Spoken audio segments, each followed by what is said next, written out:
The views and opinions expressed on Beautiful Disasters are those of the panelists and not those of the Geeks Under the Influence Network, their sponsors, or anyone else involved. Also, there is going to be a lot of adult language used on this podcast, so please keep your little kitties away unless you don't care about them that much.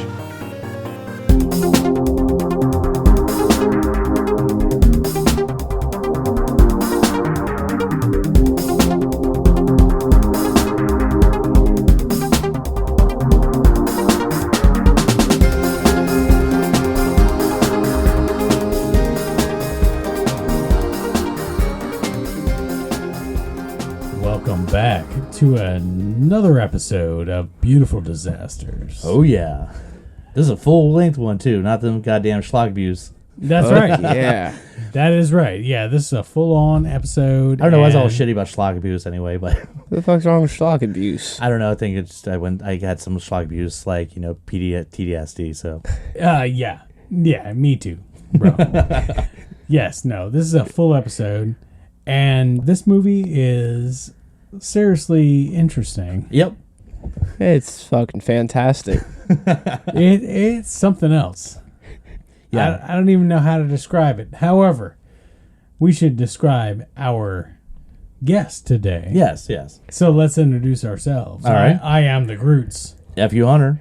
Parker Richie. And Parker is with us tonight. Yeah, brought the kid in for another one, so. Oh shit, here we go again. Which, ironic is the last episode you're on was the movie Fat Man. Fat Man. Where literally it's Mel Gibson who's not fat. The movie we're doing tonight stars a fat Russell Crowe. Very fat and sweaty. Indeed. Yeah. That has nothing to do with the movie. So, No. The movie we're doing tonight, Unhinged. Unhinged. Movie came out 2020. It was actually one of the first movies to open back up in theaters when they started doing limited capacity near the end of the summer of 2020. Shit. Yep. So people saw this in theaters. Some people, not a lot of people. That's the best way I can put it. And then it just came out on Prime, I think, 2 weeks ago. And I was curious, and Parker and me sat down and watched it, and we realized we need to record an episode on this fucking movie. This fucking movie is awesome. Yeah. So this goes back into our recent tirade of relatively contemporary movies. You know, we've done a lot of movies that are recent, which also fit our bill of being like schlock cult movies. This definitely was a very unplanned, very sporadic. As Parker and me were watching this is amazing tire fire, and we're gonna add this in. It wasn't scheduled. Sometimes some of the contemporary movies we were like, oh, let's wait. We're definitely like Willy's Wonderland. Yeah, but not Willy's this Wonderland was awesome. Yeah, this one was definitely a last minute. We gotta talk about this fucking movie. Yeah. I mean, that's how Fat Man happened. Exactly. I mean, it's just too unhinged. We couldn't resist. It was so unhinged. Now, I remember when you asked me, it's like, are you interested in doing Unhinged? And I was like, oh shit. Are you talking about the crazy ass 1982 slasher Unhinged? That was like a video nasty from back in the day? You're like, no, dude. The new one. The one with fat, sweaty Russell Crowe chasing some chick and a totally different one. Yeah, nothing wrong with that. Yeah, like the guy completely immune to the law. Yep. Right. So let's just jump in. It's directed by, what's this guy's name? Derek Borte? Yeah. Which I looked at his credits. Nothing jumped out. Yeah. Not a thing. Obviously, the main star of this movie, and it hits you over the head with the advertising and stuff like that, is Russell Crowe. Russell Crowe. Yeah. Everybody else, Indeed. Some people are recognizable, but he's the big spotlight star of this movie. Everybody else is like second or third tier. Yeah. No worries. You'll recognize some faces in there, and we'll get into it. Some people that was like, oh shit, that person's in this. Yeah. But it's pretty much a Russell Crowe starring vehicle. So let's just fucking dive into it, unless anybody wants to throw anything out before we start dissecting the plot of Unhinged. No. All my comments are going to be like middle or after the fact. Yeah. I will say that like this movie starts with an angry Russell Crowe Yeah, and that's throwing his wedding ring away. And then basically he breaks into a house and burns a bunch of motherfuckers alive. Yep.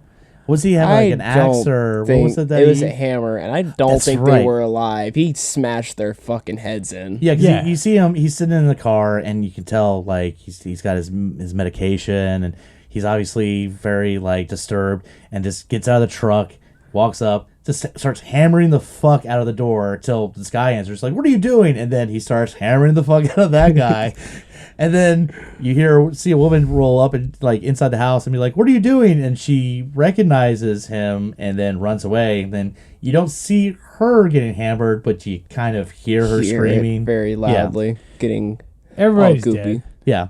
And I don't know if like the reveal of the medication was that early, but later on it was hydrocodone, and I'm like, wait, what? He's the most active person on hydrocodone because No. Yeah, exactly. yeah, because Like, this is not a freaking like hydrocodone addict. You know, I almost feel like they almost had to add that into it just to sort of explain his irrational behavior, but Makes then- no sense. But then you get to the credits or the opening credit sequence, and then it's just news reports about road rage, and like, you know, it's Right. getting really bad out there. So like you're that's literally not the drug that's going to do it. yeah. You're not That going was- to do it on weed. Yeah. And you're not going to do it He on any smoked kind of a heroin. huge blunt and then beat the shit out of 5 people. Like that's not how that works. Yeah, Exactly. Unless Any it's form, a controller in his hand. That's the only way. Any form of heroin is not going to be the thing that makes you kill people crazy. You know? Ugh. You know what might make you kill people? Fucking zero sleep. Because this guy did not sleep at all in the entire movie. He's been up since 4 a.m. at Yeah. least. Oh yeah, because he's sitting outside the truck. It's fucking 4 a.m. Yeah. And again, that's one of the side effects to hydros True. is they always make you stay up all night. Or no, they usually knock you the fuck out. Now, when we first get introduced to Russell Crowe, and I'm gonna bring this up right at the beginning, as he gets out of the truck, he's a bit rounder than what we've seen him in other roles. That's true. Kind of a fat fuck. Yeah, and I maybe that is where these hydros aren't affecting him, and that's why they had what looks to be an obvious fat suit for Russell Crowe. Besides that, there's no reason for him to look like that in this movie at all. It has nothing to do with the plot. It's just Russell Crowe in a fat suit being very sweaty. And you're right, because, I mean, he has gotten stockier over the years. Like, he's a broad motherfucker Yeah. now. And when we saw him in The Nice Guys, 6, 7 years ago? Yeah, he was a little bigger, but he wasn't. He was bigger. He was built, though. Yeah. He wasn't a big fat dude. Yeah. Well, this one, he's not really. It's just he has this giant belly. He has he has a fat man style belly. It's just this jolly belly. His arms are not that fat and like everything else. It's just that's why it looks like a goddamn fat suit. It's like all my weight went to the tummy.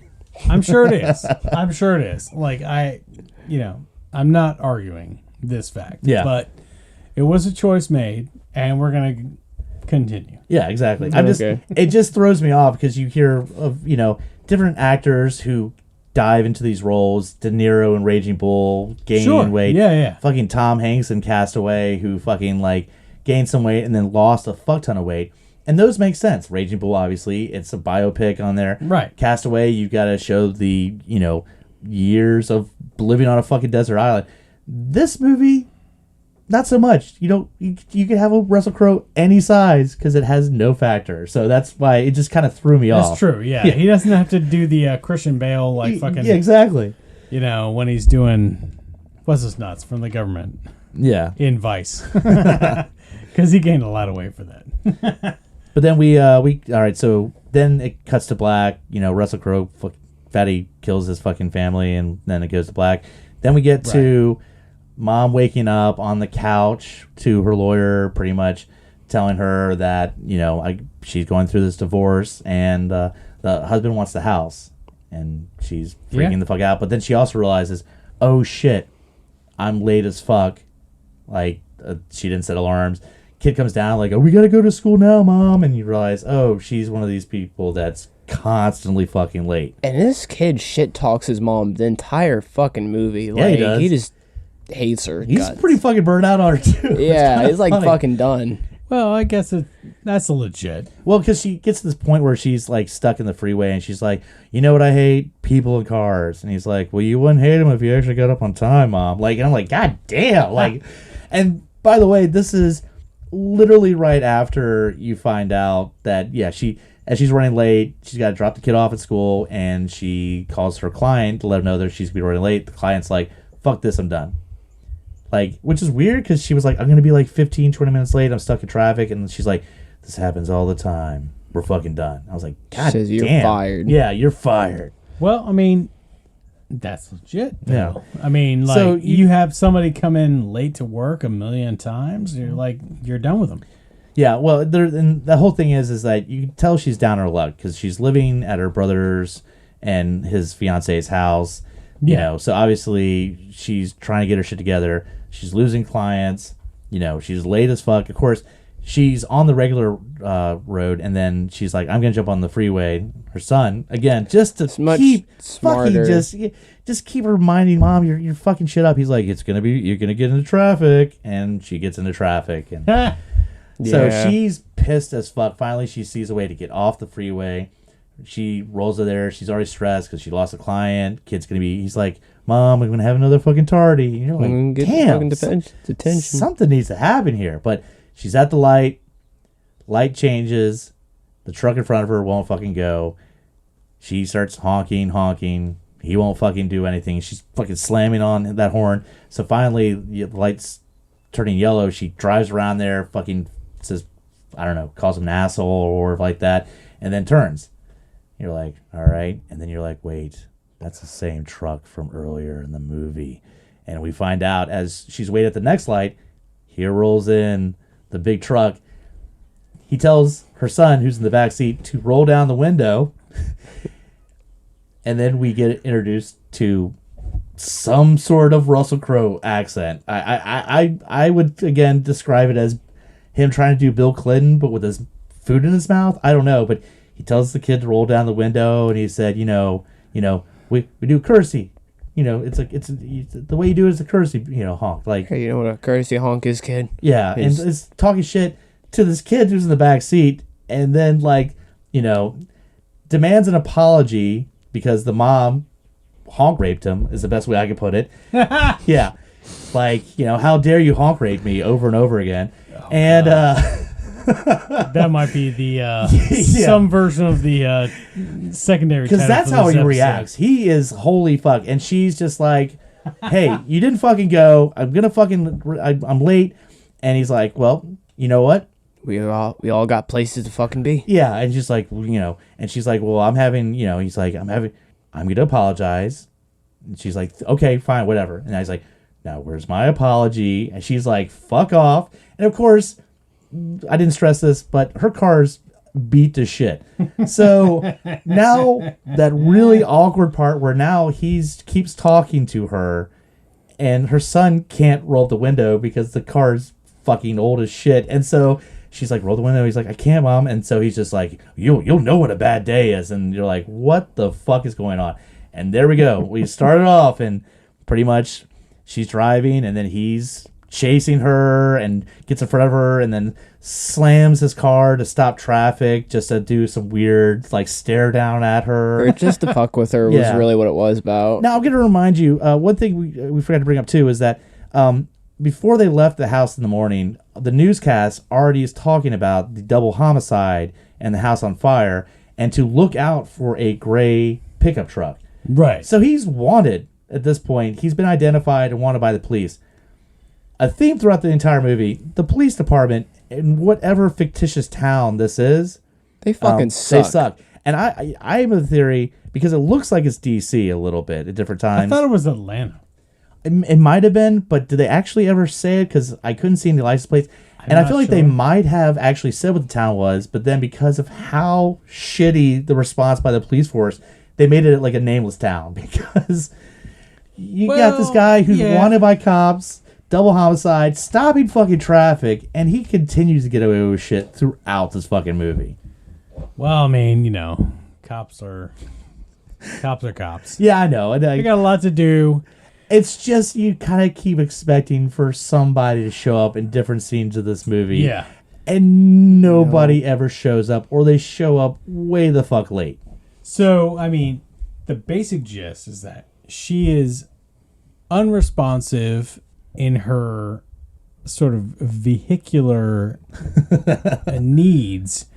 She honks at the guy, pulls around him, Cuts him and off. he decides that this is the biggest slight, Yeah. apparently, since he murdered his family. So he's gonna target her for... He's like, you're going to know what a bad day's like. Yeah, exactly. Because she honked at him some because he didn't fucking drive at a green light, which I would do too. Yeah. And then he demanded an apology from her. And that's, I think, what she's like, you could go fuck yourself with an apology. He's like, oh, no, You should have no. been that Yeah, road. she's like, no. It's like, fuck you. Like, drive on the road. Yeah. Like, obey the laws. But no, that is the catalyst that sets this entire fucking narrative in motion where he's going to hunt her down now. Yeah. And So there's crazy driving and shit Jesus like that. Christ. She eventually gets her kid to school, right? Right. She And does. he's late, and Yes. he gets attention. Like she Well, I said. think he got a tardy. So I don't think it was detention, was it? It was 3 detentions, and he got it was 3 tardies, and he got a detention. You know, that's gotta fucking suck, by It the way. really does. If you're gonna go to detention, you should fucking earn that shit. Like, tell the teacher F off or fucking, like, be cheating on somebody's work. But, goddamn, getting 3 tardies to go to detention and it's your mom's fault? Like, she should be the one in fucking detention. I'm just saying, if I was a kid, I'd be like, all right, mom, get there fucking 4:10, sit down for 30 minutes, all right? man, I got all the detentions when I was in Catholic school for like dumbass shit. Like, oh, I had a shirt tail untucked. Yeah. But you earned that shit. That wasn't transportation's fault, right? I didn't earn it. It was just, I mean, well, But I'm just saying, it like, was little tiny things. yeah. And it's always little tiny things. Either way. I'm just saying they're punishing the kid, and it's transportation's fault, not his fucking fault. That's I'm true. just throwing it out there, you know. That is true. However, all right, so we got a serious, like, all right, so this movie is based upon the notion of road rage. Yep. Road rage. This is what Russell Crowe's character decides is the catalyst for him to fucking victimize these people, these Yeah. other characters. Well, because you initially too think like they're chasing back and forth for a few miles before they get to the school. She's able to like Ditch him. ditch him, and you're like, all right, well, that was fucking freaky, but I mean, it's all done. Not knowing, no, now this motherfucker is going to hunt you down. Yeah, any sane person, even any sane person who was road raging would probably fucking calm down. Yeah. In the period of like 30 minutes or something. Be He's like, on all right. those hydros, man. Like, he's all fucked up, man. You know how angry you get when you're again. No, you don't. No, that's not how that Hydrocodone works. is not that You kind know of how drug. it just builds the anger, and no, it doesn't. Yeah. Yeah, if he was on any kind of stimulant, I would totally Something. understand. Yeah. Yeah, But, if you saw him like, do a real line of coke, and he's just like, oh, I'm gonna fucking get there, like that. Okay, but Yeah. like, all right, whatever. Like Coke, painkillers, like Fucking like doing PCP, crocodile. I don't know, dude. Anything other than like a super depressant drug. Now we do get a throwaway line right before she drops the kid off at school, which is the kid's dad calls and she hands the phone to her son in the back, and he's like, Mom, you don't have a lock screen. She's like, I almost got into an accident last time I tried to unlock my phone, so I just don't have a lock screen on there. Which, again, is not very smart and is a factor for many deaths, I would say, in this fucking movie, is the annoyance of a lock screen. Can we just throw that out there? I mean... Well, there's that, and also the fact that her inability to be a responsible adult is basically the catalyst for the rest of this film. Yeah. Including the fact that, she ends up, after dropping off the kid, goes to a gas station, leaves her phone in the car, Leaves it unlocked. leaves it unlocked, goes to get gas. Well, the thing that threw me off, too, is that she starts putting gas in her car, and she takes the gas cap and lodges it into the handle so it'll keep pumping. And then she just casually walks in. I'm pretty sure you're supposed to be at the gas pump when you're filling up gas, and B, like once she's filled, that thing's gonna keep spilling fucking gas because she's got it jammed up so the handle won't fucking turn off. No, I'm pretty sure she would be the kind of person that would just like be oblivious and drive off with the gas pump still in her car. Yeah. It would break off because they have safety measures where they break off at the pump. But I remember going like, is she really? She's just gonna just fill up gas while she's in the fucking store. Okay. So she's in the store, she's getting some shit. As she's, at the register, she notices in the security camera out the pumps, there's a gray truck right behind her car. And she realizes, oh fuck, it's Sweaty Crow. He has found me and he's not done with the road raging. Now, this was a very easy solution. I'm going to stress this as much as possible. The cashier goes, what's going on? She says, that guy, he was road raging. He, tried to run me off the road. I'm really freaked out. She goes, do you want me to call the cops? The answer should be 100% yes. I will stay here and the cops show up. But then there's some dude that I guess was trying to be Mac Daddy and was like, hold on a second. We don't need to involve the cops in this, and you'll have to wait forever for them to show up. Yeah, it'll just piss him off more. How about I'll go out there with you, give him the fucking stink eye, look all badass, and you get in your car, I'll get his license plate, and then you just roll out there. And she's like, sounds like a better idea. And the underlying mentality there is like, yeah, and maybe like 2 weeks later we'll text and we'll fuck. Exactly. Like, I'll get your digits, for the crazy license plate guy. Or, however he was working I'm it doing out. a good deed, but there, come on. It seemed like, now. he was trying to be helpful, but there was also that, maybe I get a little side action here. I don't know. Like, and he ends up being the next tragic character. Oh, man. Oh, run over. Because he does kind of like stand in between the cars while she pulls off, and then he gets run the fuck down. Well, what was awesome and then run the fuck over. Yeah. What's awesome is that, so he pretty much, like, gets the license plate, gives it to her, she gets in the car, and then as she pulls away, he's like, now my body will stop this giant truck from moving forward. Makes fucking But what he doesn't know about Russell Crowe is that Russell Crowe is unhinged. And doesn't give a fuck. Yeah, he doesn't give a fuck. So Russell Crowe's like, all right, I mean, if you want to be in front of my fucking giant truck, just fucking guns it. And what's great is technically Russell Crowe didn't kill him because he runs into him, the guy's on the hood, throws him off the hood, and then incoming car the other way is what fucking destroys the guy that was on the hood. Yeah. So technically the truck didn't kill him, but the other car did. Super technically he's I mean, he basically like, tossed the dude into the fucking road and another car rolled over him. Yeah. Right?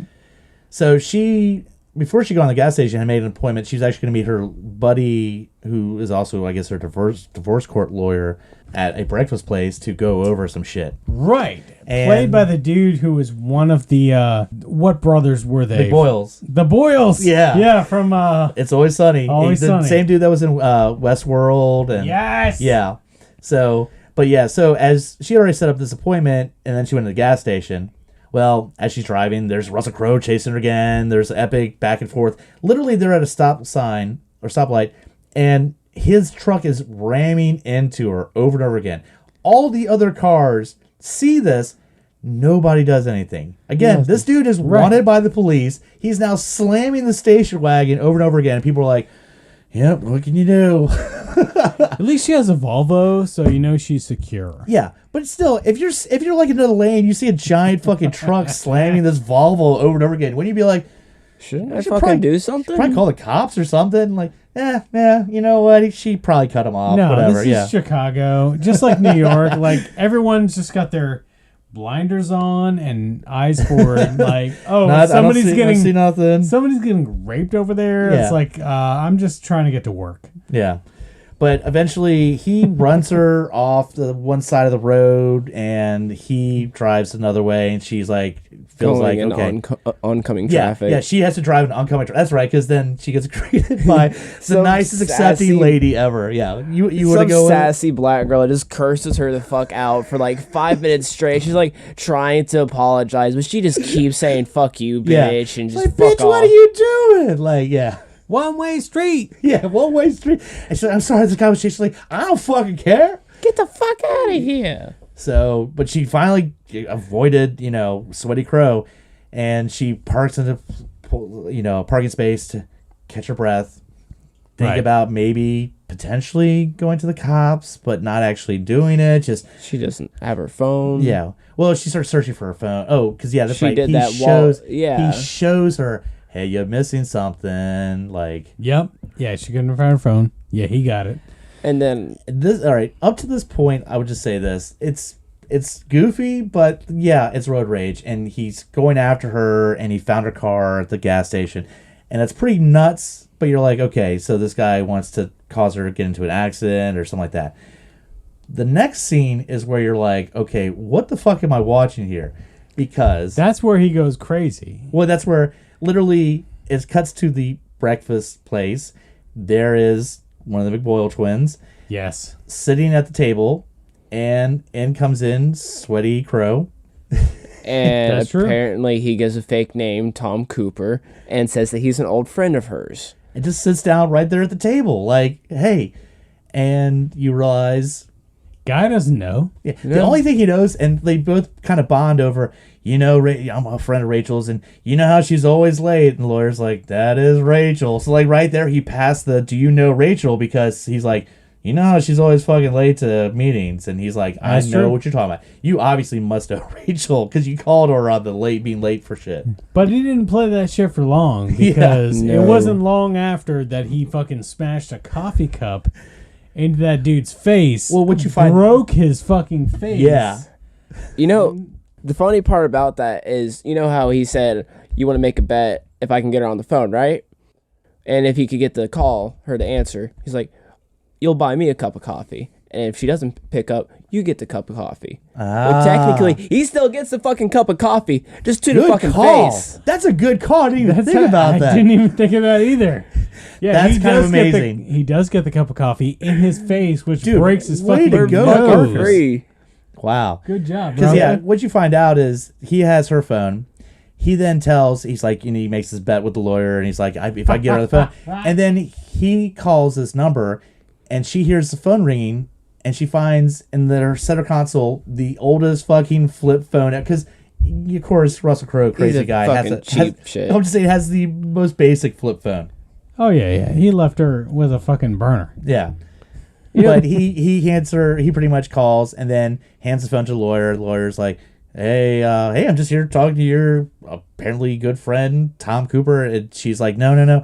That's And she's like, yeah, no, that's not him. And he hands the phone back to fucking Sweaty Crow. And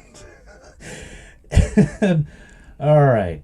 and they talk back and forth, and then he ends That's up when he just, smashes the face with the fucking coffee cup. yeah, because he can hear her panicking on the fucking phone, and he's like, "Hey, can I have my phone back?"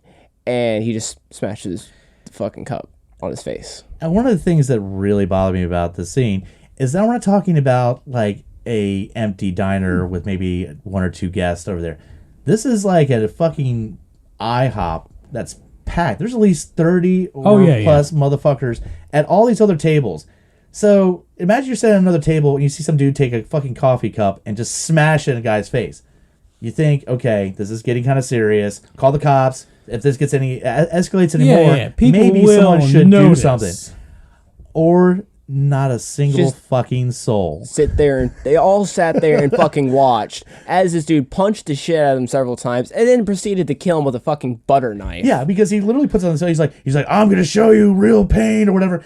And like he grabs a butter knife. Again, he has no gun. He has nothing. Not a single soul. Either patrons or the staff, say I would just throw out there the kitchen staff that has access to better, sharper knives than say the butter knife. Nobody fucking does a thing. And he gets this villain monologue that's going on. He's talking to her over the phone, and the only thing I see people doing is raising their phones to record this shit. Besides that, nobody's doing a fucking thing. And then he fucking stabs fucking dude in there. Again, how the fuck does nobody do a thing? He doesn't have any weapons. It's the perfect example of nobody expects a Spanish Inquisition. Exactly. Okay? It's one thing that people would notice that he fucking like smashed a dude in the face. And it was like, holy shit, did that just happen? And then literally in their perspective, 15 seconds later, he stabs the motherfucker in the back of the neck with a butter knife. But it's still longer than that. Him. He's doing longer, but nobody has any like regular folks in a regular place in a regular IHOP or wherever whatever this diner was. They don't, they're just like, wait, is this really happening? See, I blame the management because I'm going to throw for a second there where I had an incident happen at the theater like a few years ago where I had a fight break out and these guys were fighting in front of a concession where we had all the stanchions. They knocked over one of the stanchions and those had the metal, like the heavy bases, so they stay up there. Yeah. And the dude grabbed one of those to try to hit the other guy. And I, at that point, had to jump in and grab that stanchion to stop from that guy using something from, the lobby to murder a motherfucker. Again, I didn't want to do it, but I had to do it. So I blame the management of this restaurant where, goddamn, at least somebody could have stepped in. The dude has a fucking butter knife. Especially if it's a private place. Yeah. There should be at least one guy behind the line that has access to a shotgun. Be like, bitch, motherfucking please. This is my place. I am curious about the Yelp reviews. Like, the food was all right, but did see a guy get murdered with a butter knife while there. 1 star. Sorry. Right. Yeah. Holy fuck. All right. So he casually walks out. Again, he doesn't rush out. Stops him. He can't rush out because, like they emphasize, he's very casual. Just walks out, gets into again the same truck now that the police are looking for. That's caused homicide after homicide. Just gets in, just drives away. And he's back on the phone with her. Yep. And he's like, "Hey, who's gonna die next?" Because we brought it up. He's able to access all of her information on the phone because she does not have a lock screen. So he starts reading off. He's like, I can see you have an appointment with the psychiatrist on Friday. You're going to have a lot more shit to talk about now. Like, just fucking with her. I get all your contacts. Like, should we do Russian roulette with them? Yeah. Like, what the fuck? And let's go. This was the part where he went on like a 2-3 minute rant of just how much lawyers will fuck you over and how they fuck your fuck your life, fuck your wife, fuck your pay, fuck everything. So he made her choose who's gonna die next. Who is it? And she ended up picking. She didn't want to pick anybody, but after she didn't while, want she's like, to. well, if you force my hand. Well, first she picked herself. It was, but that wasn't going to work. Yeah, he was like, that's a pussy answer. That defeats the fucking purpose of all She ended up picking the woman that just fired her. Yeah. And he's like, who is that? And she's like, well, she did just fire me. So he's like, all right, you made a good point. All right, I'll go ahead and kill her. But, like, he doesn't want to, he wants to kill somebody that's important to her, not, obviously the person that just fucking fired her. But the deal's a deal. So that's who he's like, all right, well, then that's who I'm going to plan to murder. So, but it's a trick. It is. Because now she's called the cops, and she's like, you need to get to this address. This guy's going to go kill one of my clients because that's who he forced me to say. Oh, no. Because then we get back to her brother's house, which the brothers watching the report. They're showing the footage now of the breakfast diner place killing. And they show him driving the fuck away in the truck that's in front of his fucking house. He's looking out the window at this fucking truck. Her brother Freddie is a fucking idiot because he does nothing. Well, what you suppose, again, the main characters here are very allergic to calling the cops immediately. It's a very slow process of... And also, everything that's happened has happened really fast. So I will say, like, probably I wrote down one line that really kind of like fits Russell Crowe's character. So what he says is, I've been chewed up, used, and spat out. I'll make my contribution this way. Violence and retribution, because that's all I got left. So he's a guy with nothing to lose, right? Yeah. And he has decided that her honking at him is enough. That was the trigger for him to become a homicidal maniac. Yeah. I mean, he already was kind of a homicide. I mean, he already killed people before that. Yeah. I mean, he hammered But his she was- ex and whatever and burned a house down. Yeah. Yeah, he did that shit. But her no apology was all that was needed to go, all right, you're on my list now. So yeah, this is a road rage movie, which is above all else. And the first thing I thought of when I started watching this movie was like, okay, this is a guy on the edge, and he's going to snap. Okay, this is like Falling Down. Yeah. Yeah. Okay? That's a good call. I didn't even think about that. This is like Falling Down with Michael Douglas. However, it's not. Okay?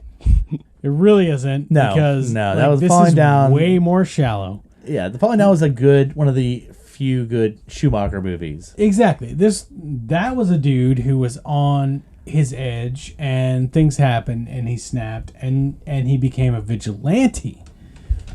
This is not a vigilante. No. This is Okay. just a fucking.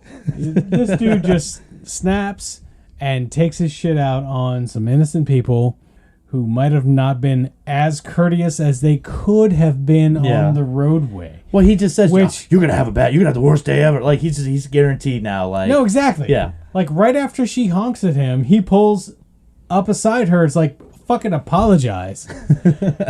And do you wonder why I carry a gun in my car? Yeah, I was going to say. Like, what the fuck? For sweaty crows. Yeah, I mean, yeah, you got to watch out for them. Exactly. It's like somebody is gonna fucking flip their shit. Well, especially if you watch this movie and I'm you're just already be like, no. if that's you not were gonna happen. already worried about that scenario, watching this movie does not help because again, there is very little police response throughout this movie. And if you're like, I don't need a gun because if a situation happened, I would call 911 and an officer would show up and resolve the situation. This movie makes you question that. No, 'Cause- it's and what- they're not in a bumfuck town. This is a major city. It's what you said. Yeah. A police response is a response. Okay? If you have some shit going down in the moment, the police are going to show up until either somebody drives away or you're bleeding. Yeah. Okay? And dying. I'm sorry. Police response is a response. They're not a pre-response. So, yeah. No. So So brother looks at the window, sees the truck, and then I was just gonna say he gets in there, he goes looking around, finds his wife or fiance and Sweaty Crow, and proceeds to hold a knife up to him and then accidentally stabs his own fiance to death. well, I will give Sweaty Crow like props. Like he's like because he's already like beaten her up. Like she's bloodied up, Oh. and he's Oh, holding yeah. her. And so when the dude has a knife and he's holding the knife like he's about to charge with the fucking knife, and Sweaty Crow's like, okay, here you go. It just shoves his fiance at the brother. And like, yeah, technically you killed her because you didn't back up or do anything. All I did was throw her at you. But yeah, so yeah, he stabs her, and then, of course, Sweaty Crow overpowers him as you were expecting. as he does everybody in this movie. And yeah, and no calls to 911 were made. So, and of course, we cut to the shitty client who just fired her's house, where cops were pulling up there, and no Sweaty Crow because yeah, he's taking care of the brother. He Oh, yeah. did a little he's over. fooled you moment, ha ha. Oh, But yeah. he is also making the brother read a letter. Oh, that's right. Yeah, he calls her up as she is going to pick up. He's like, "You need to go pick up your kid. You have 3 minutes. I have your brother." He takes a shot of the camera to prove it, and then while she's running into school together, he's like, "All right, I'm gonna need you to write this most fucked up letter as possible." Yeah, and the funny part is, he offers this dude weed at some point. I'm like, this probably could have been fucking solved by weed. Yeah. That's true. Like, hey man, smoke up, calm down a little bit. But again, if he's reacting to the hydrocodone with He's anger and high fury, on hydrocodone I'm like worried- it's PCP, man. the weed might make him even angrier at this point because this guy's chemistry is all fucked up. I mean, That's true. Yeah. So, but pretty much she gets the kid. She literally tells them, give me the fucking kid. They're like, we're on fucking lockdown. She's like, I'm the reason for the lockdown. Give me my fucking kid. Which again, now she's told multiple people, this guy's trying to kill me. Give the information. Still Nothing fucking no happens. real response. As she gets her kid, pulls out, we see cop cars pulling into the school. Not any cop cars following her in any way. Again, sorry, but oh no, sorry, lady, we got to fill a report out at the school. So then, of course, calls back, and now he puts her brother on speakerphone. He actually tells her to put her phone on speakerphone so that he goes, is this Kyle? Is that the one I talked to earlier? And he's like, yeah. And he's like, I want you to hear everything. Like, almost like, I want to make sure you also had the worst day possible. Like, it's a dual thing here. I'm keeping everybody's in check. You were in the car. Like, I know you didn't apologize, but you were in the car, so you also have to hear some fucked up shit. And her brother's so fucking terrified, he fucking pisses himself. Yeah, I know. And what she brings up, he's like, all right, well, you might want to start talking because right now your brother's covered in gasoline fluid and piss. Like, calls him out, man. Like, god damn. Lights his ass on fire, too. Well, he makes him read the letter, and the letter is pretty much like, Rachel, you're responsible for whatever his girlfriend and fiance's name was getting killed. Right. You're a fucking terrible person. You really should learn to apologize. And like adds all this shit. And then I think there's something in there about manners and stuff like that, which is a direct like you could have apologized, all right, but you didn't. He's basically like a super roided up, angry old lady who's like, you should have apologized. Yeah, manners first. But the very end of the letter dare you is because of your rudeness, I would never see another sunrise. And you're like, god damn. And then of course, he's got the lighter. You're like, fuck, what's about to happen? And then a cop rolls in. And you're like, that's right. And Russell Crowe hides behind the brother tied up, covered in gasoline. And the cop is like, what do I do? And then what happens next? Oh, he pushes his brother at them with him lit on fire, shoots him twice. This dude is fucking built because he just shakes it off, runs to his car, and drives off like nothing fucking happened. Yeah. Like he had a throwaway line earlier. He's like, well, maybe I just want to be suicide by, getting killed by a cop. There's his opportunity. So obviously he's full of shit because he could have very easily just run full speed at the cop and gotten full of bullets. But no, then we realize, no, he's not going to try to do suicide by cop because that motherfucker runs the fuck away. Goddamn right. He gets shot and he runs away. Now, we cut back to like Rachel has no idea because all she hears is her brother screaming, gunshots, has no clue what's going on. She's like, what the fuck do I do? Come to find out, she starts realizing that earlier when she went to go pick up her son, that Sweaty Crow had been like, all right, you're at the school, now go pick up your son, you have 3 minutes. She realizes, oh fuck, this dude is tracking me. Figured it's on the shitty fucking flip phone, but it's not the fucking flip phone. It's the fucking tablet. Yeah. And you want to know the funny part about this? Do y'all remember earlier in the movie when she's in the back seat searching through her pocketbook and shit? She was right next to her fucking tablet and could have stopped this whole movie right there. Dude, there's so many things that could have stopped this movie. Again, setting up a lock screen would have destroyed this movie because everything that happens is he has full access to her cell phone. If she had a lock screen, that's the same. Would have been done quick. Yeah, it would have been a much shorter, more making sense kind of movie. So, but we wouldn't have been watching it then. That'd be so boring. We wouldn't have this movie on this podcast because it'd be like, yeah, she had a lock screen and he fucking got arrested by the cops pretty fast. All right, we need to get through this one. I know. I was gonna say. So pretty much, they realize the tablet has been taped. Again, I'll give to Sweaty Crow. That time she was in the store, he got into her car, got her cell phone, found her tablet, taped these tablet to the bottom of her seat because eventually they search the car and he pulls out and it's a tablet with tape on there. I was like, that dude works fast because she was in the store for walking around for what, like a minute and a half, maybe 2 minutes before she was registered. He's bam. So that's just what happens when you're unhinged. When you're unhinged or you're on, I guess, hydrocodone, like you work fast, man. Damn. But she realizes, she pulls up and they go, oh shit, the GPS for the tablet also works the other way. Now we know where the fucking phone is. Where's this piece of shit? Right fucking next to them. Dun, dun, dun. But there's no gray truck. What the fuck? Then she realizes her obnoxious neighbor, that puts her name on the license plate, He on took a minivan. her minivan. She sees right in front of him, there's that minivan. And he ends up, like, they end up at her, like, mom's place. Well, right? what happened, I guess before that, she sees a cop right up the way. She's like, okay, I know where he is. So she speeds up to tell the cop, roll down your window, hey, the fucking guy that, like, the whole police force should be searching for is in the minivan. She's trying to tell him. Right. Cop, I guess, sorts of figure out, and then He slams into the back of the car, spins out the cop car, and then proceeds to get fucking pummeled by was it a cement truck or? it's just a huge No, tractor that was the trailer. early cop. But that's the one at the highway where the tractor literally, gets spun out by the minivan, and then they cut to the cop who is like, oh man, that was close.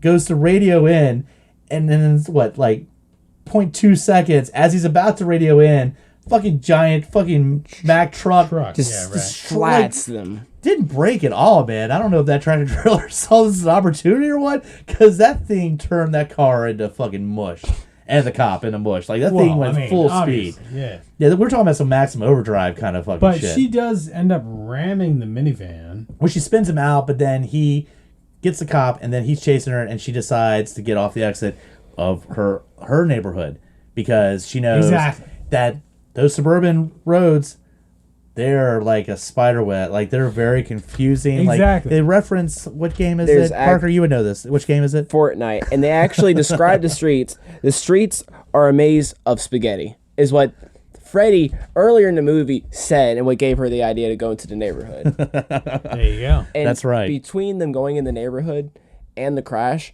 she called the police, and this is when it really hammers in the last nail to show how fucking useless the cops are. Is she calls them, and they tell her, "Sorry, we're too busy with the crash." Yeah. And she pretty much says, "Oh well, I guess I'm on my own." The tablet dies, and she drives off. Yeah, I forgot about that. Literally, she calls. She's like, I have the guy. I know y'all are looking for him. It's all over the news, and this guy's been chasing me, and I know exactly where he is. He's on the highway chasing me. And they go, well, man, we got to deal with this accident. There's not any cops that we can send your way, so you're going to have to deal with this one. I was like, Yeah, but this God is damn. the guy I know. that caused all this shit. But they're like, I know, but we only have so many cops, and they're dealing with the What accident. town are they supposed to be in again? That's the mystery. Atlanta? I feel like they're not. I don't know, unspecific man. This because is why I don't call the cops. Okay, this is why I don't call the cops. so 'Cause, she she 'cause- gets into the whole this whole movie could be solved by quick response or a locked phone. That's Exactly. that simple. or just defending yourself. Yeah. But she gets into the suburbs and the spaghetti like roads of suburbia. Right.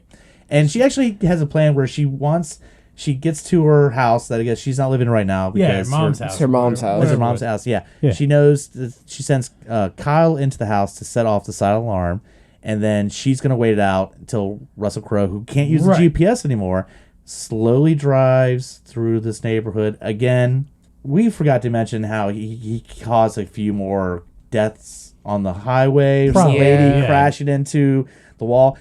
Again, so even this minivan has been identified as causing accidents that killed cops and people, and now he's in the suburbs slowly driving, and nobody ever goes, hey, isn't that minivan on the news I just saw cause something? No. He takes time, but he's driving so slow, he finally sees her piece of shit car, and he's like, it's go time. Do you know what's funnier about this? Is that the cops find it more important to go to a silent alarm than a fucking maniac going through killing people on the road. You got a think great a silent point. alarm is more important. Because then they roll like 3 motherfuckers to that shit. Yeah. That is true. And they're there within, what? That is very true. No, like 2 minutes of Yeah. him initiating it. Now, I will say it probably would cause a little bit more cops to show up as he sees her car parked there. Before he can do anything, from the other side of the street comes another car that she's in, rams the fuck out of that minivan. So Yes, she does. Oh, and this comes to my favorite She line, actually. tries. Yeah. Am I cool to say it? Mm-hmm. All right. So she pulls him out of the car, and he beats the shit out of her and proceeds to tell her, you're always going to see my face. Whether it's if you're thinking about your son, your lawyer, or your brother. You're always going to see my face and think of how you could not help any of them. Yeah. I just wish you'd done the accent because that would have been dead on, man. You were Sweaty Crow right there, man. I was pretty impressed, man. That's really good. So he overpowers her, and then he pretends to be a cop to try to get the son come in. Yeah, he does. Right? Which I, for some reason, flashback to somebody going into a house pretending to be a cop. To if anybody's seen Signs, when Mel Gibson's character comes in, he goes, "All right, you can come out now. The paddy wagon is already ready to take it," and like he realizes, Yeah, right. And I was waiting for Russell Crowe to make some kind of weird fuck up with that because it was all, it seemed like the same thing. Like, it's all safe, boy. You can come on out, boy. It's all right. Come on out. We're the cops. God. Cops are safe. Come on out. And he keeps trying, and you find out the son was in this attic space. It's kind of fucking It was smooth. behind a fucking It was in a closet. closet and then a slide out door, and he was hiding there. But of course, as every character, whoever is hiding from a killer ever, he doesn't notice. As he turns slightly, he knocks over some shit. So now, the fake cop, Sweaty Crow, knows he's in the house. So then all of a sudden you see the door slide open. Yeah, because he immediately finds it, right? Well, no. The door slides open, but it's the mom. It is the But mom. she doesn't slide in, crawl in, slide that shit closed, and let Sweaty Crow fucking pass out from looking all over the house.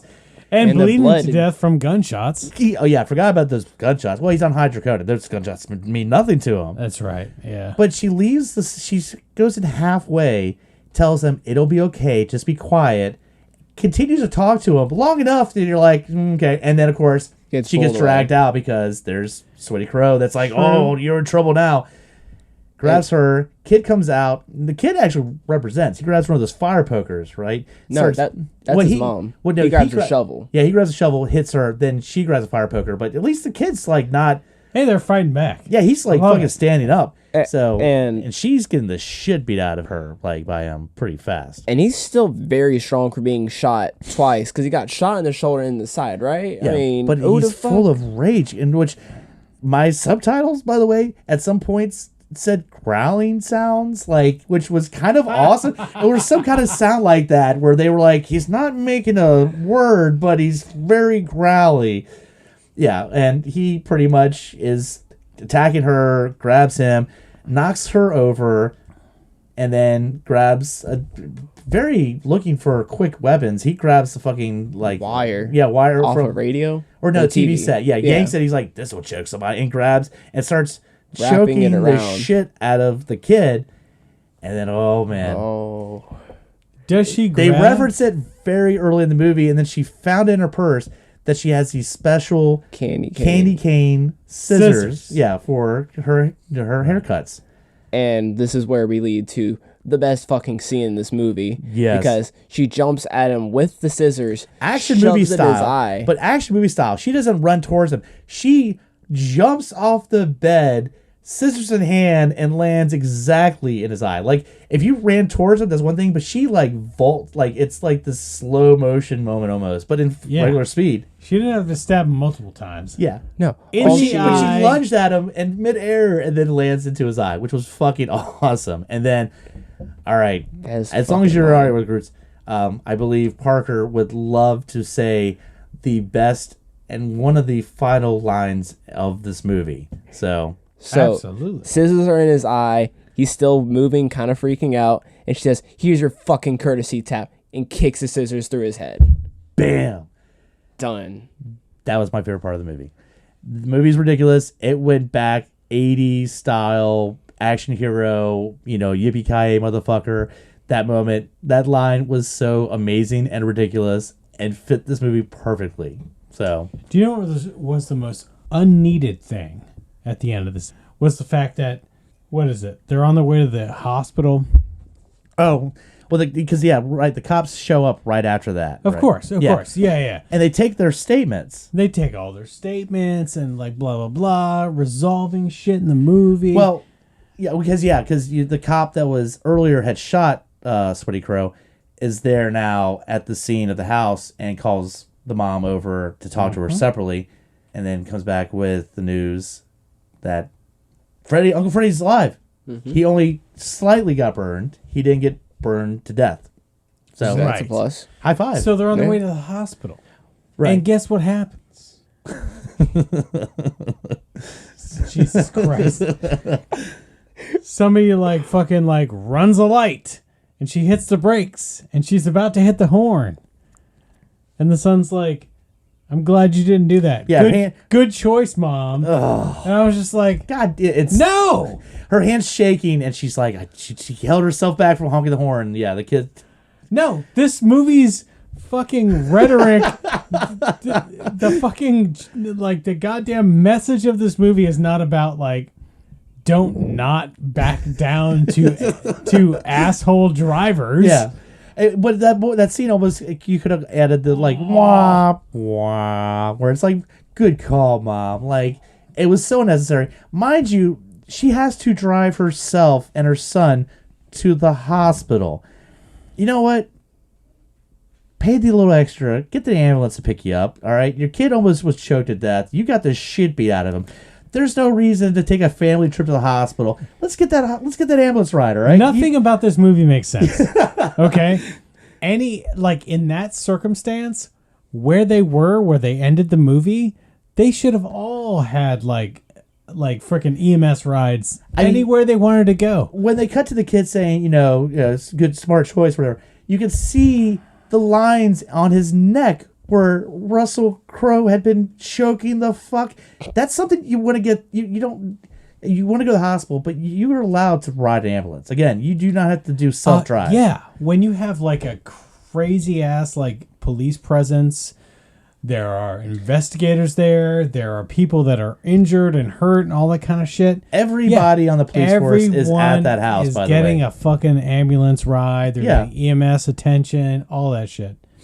No, all we need is your statement, and you can fucking drive yourself, all right? No. All right. No. We get credits. We get a weird, probably the 30th version of Fear the Reaper for some reason. So this one's a soft metal-y version. So that was fucking Unhinged. It's 2021.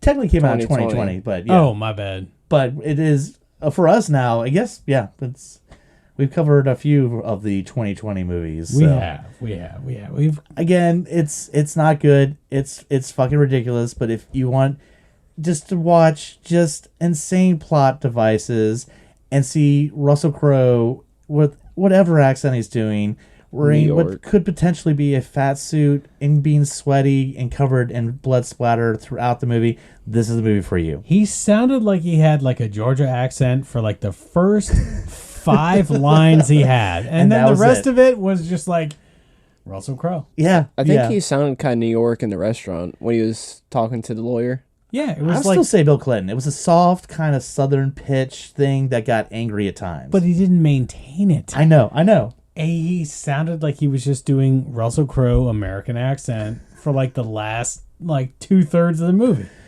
Oh man, this movie is so all right. It's so amazingly terrible. I'll just throw out there. All right, so we got to figure out at this point in the episode if anyone was gonna pair this as a double feature to show to friends or hated ones or loved ones, whatever it might be. If you were going to pair this with a double feature, what would it be? Oh, I got one I'm going to throw out there. And again, sometimes I pair it up with a good movie, so then you can watch the good movie, the good version of it, and then the shitty one. Obviously, the Unhinged would be the shitty one. I would pair it up with The Duel, Steven Spielberg's first movie. That's actually not a bad idea. Yeah, which is the ultimate kind of road rage where literally the guy that's chasing is in a fucking Mack truck and you never see the driver. That's a better movie because of it. Yes, exactly. I love that. No fat suit required. Love it. So I would definitely throw that out there. Anything you could think of as a good double feature, Parker? I would pair this up with It Follows just because of how awesome that movie is.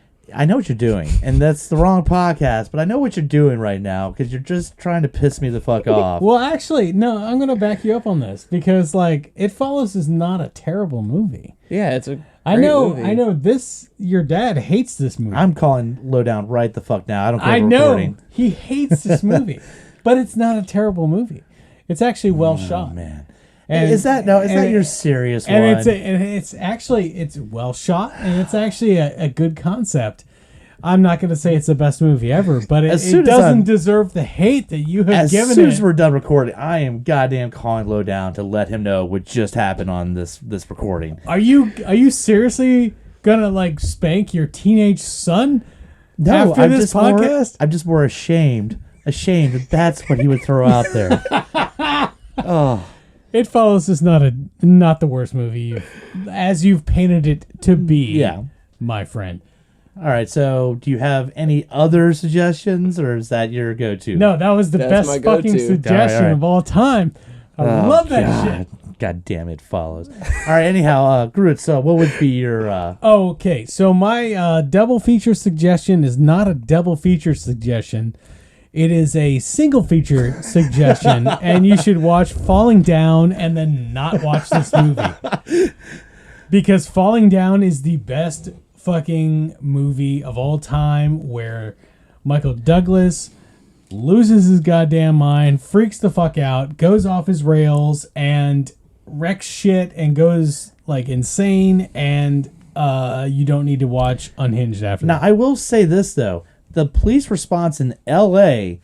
is very slow in that movie, too, because Michael Douglas is able to shoot up a fucking fast food restaurant, fucking avoid getting drive-by, like killing dudes that are doing a drive-by. A lot of shit, and the cops always get there right after he leaves. Well, because cops respond to shit, okay? And they do catch up with him later in the movie. Well, one cop does. The smart Robert Duvall. Yeah, exactly. After she gets shot. Yeah, The partner gets shot. I know I actually have to watch Falling Down. I haven't seen that in years, so now God. maybe I have to watch The movie's fucking amazing. Yeah. Yeah, the movie's fucking amazing. It was way ahead of its time. Like he's just a dude who just like freaks out. He's got his own psychological issues. He freaks the fuck out and goes on a tirade. Vigilante justice, which I respect about that in the sense that at least he feels like he's doing good shit. Right. Whereas Russell Crowe in this movie is just road raging and coming off of the fact that like he had a bad marriage and he killed his fucking wife or whatever the fuck happened in the early scene, and he's just a psychopath. Well, no, hold on. There are legitimate things that happen in Falling Down that you're like, yeah, that would also bring out there. But one of them is that he goes to the fast food restaurant and they won't serve him breakfast, and that brings out the guns. I don't know if that's as legitimate as some of the other stuff in that movie. So there's a little bit crazy in there. There's a little bit crazy. No. I'm not debating. There's a little bit of Unhinged. There's a lot of in Falling Down. Unhinged crazy. However, he does not kill anyone in that restaurant. Yeah. He shoots a few tiles off the ceiling I'll give you that. and freaks the fuck out, and then he gets his fucking breakfast. Like I and said, then he moves I gotta the fuck on. I gotta watch Falling Down now. God damn it. Is that, I know. Have you not seen that? yeah, isn't that the one where he's like in a restaurant with the glasses and he like aims the gun towards the ceilings and shoots? Yep. Yeah, Falling Down? It's the guy that played. It's Michael Douglas, who was Hank Pym in the Ant-Man movies. So Yeah, I just randomly saw a clip of it on YouTube. I guess it's worth watch then. you're gonna have to watch it. Yeah. Oh, dude. right. No, that movie's awesome. Like, probably my favorite scene and my favorite to be a GIF scene is just him, like, using a Mac 10 on a fucking phone booth. Phone booth. Yeah, that's Phone right. booth. Just like, brrrr. That's right, because he's in there, and the guy's like, took fucking too long, and he's like, you know what? Fucking guns. He's like, now you need to find another booth. If you hadn't been such an asshole, you could have used this phone, but you had to be an asshole, so go find another payphone. That movie was so... Which Parker payphones back in the day What are were what the hell stationary are those? cell phones that you had to put change into in order to call someone. So yeah, I know. Oh God, that I just sounds realized. horrible. Yeah, I just realized as we're talking about payphones, more than likely Parker has Jesus. no idea what a payphone is. Yeah, because there's literally probably like 8 around Richmond now. Are they still up to 8? Mm-hmm. Yeah, I'm just saying. Yeah, no, payphones concept is very foreign to someone Parker's age. Near a government building, you might be able to find a thing that looks like it has a phone with a cable on it, and you would put money into it to call a thing. Yeah. I think y'all are just fucking with me right now. Yeah, There's no way that exists. There's an actual one, yeah. No, there's still a few around. I swear. All right, so it looks like we're going to set up a podcast just to explain old shit to people not our age. All right, that'll be the next one. We'll figure out a name and stuff. But let's go ahead and wrap this bitch up. So, right. God damn it. Yeah, this was Unhinged. This movie, god damn it, that's dumb as fuck. But there's other stuff out there and other options. And if you want to give us some feedback, you can go to our Facebook page. Suggestions for beautiful disasters or schlock abuse movies that we could inflict on each other. We love suggestions. Yep. So you can, Facebook, Beautiful Disasters Podcast at Facebook. Check us out. You can email us directly at beautifuldisasterspodcast@gmail.com. Just fucking contact all the motherfuckers at the GUI Network. Yep. GUIpodcast.com. Go on there. It has all the network shows. There's a little link there if you want to help out. There's an Amazon link. Click on that. Throws back a little bit of coinage our way. And also, if you want to get some merch, we've got a couple Beautiful Disaster shirts. All the podcast shirts are on TeePublic. Damn right. Link is again on that website. We are about to have a new Beautiful Disaster shirt. Oh, man. I've had some designs sent. I'm working with the artist right now. We're going to have a new one real fucking you are soon. sitting dancing. You are excited about this No, design. no. I'm super excited. I'm going to show you this shit when we wrap recording. Like the intro design. Anyway, we're going to have a new design. TeePublic. That's our fucking merch shit. And... fuck yeah, dude. And as always, we're available on pretty much most of the podcast sites, Spotify, iTunes, look up Beautiful Disasters. We're up to 60 plus episodes. Some are full length, some are the schlock abuse where it's just Grutz and myself. That's right. Inflicting shitty movies as opposed to sometimes good shitty movies on That's us. right. So. Oh yeah, I got some good revenge for you coming soon, bro. God damn it. Oh yeah, I got a good one. But I think that's about it. Parker, did you have a fun time, getting a little unhinged and recording this episode? Yeah, this was a good movie. I've watched it 3 times since. We'll probably watch it again. I mean, it's terrible, but again, it's fun, shitty, terrible. So yeah, I mean, any shitty movie is a good movie in my opinion. there you go. Fuck yeah. So As always, thanks so much for listening. I've been the Grutz. F you Hunter. Parker Richie. Thanks.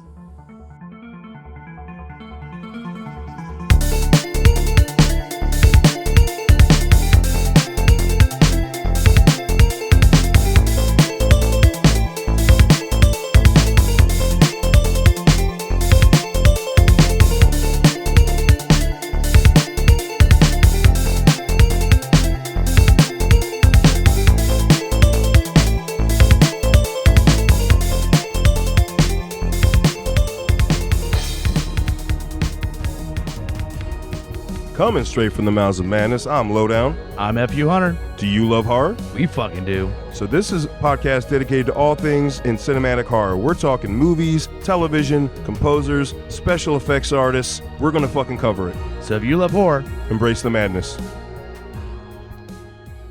In a world ravaged by movie studios that keep rehashing the same things, only one podcaster has the guts to make it even worse. Join Mike the Hobbit as he traverses the internet to bring you some of the best and worst ideas for reboots, remakes, and reimaginings of some of your favorite and least favorite TV and film properties. Ideas like a John Waters He-Man movie, Fantastic Four the musical, and Aliens, done entirely with marionettes. What podcast would bring this evil upon the world? This is Smack My Pitch Up. Available anywhere you get your podcasts. GUIpodcast.com.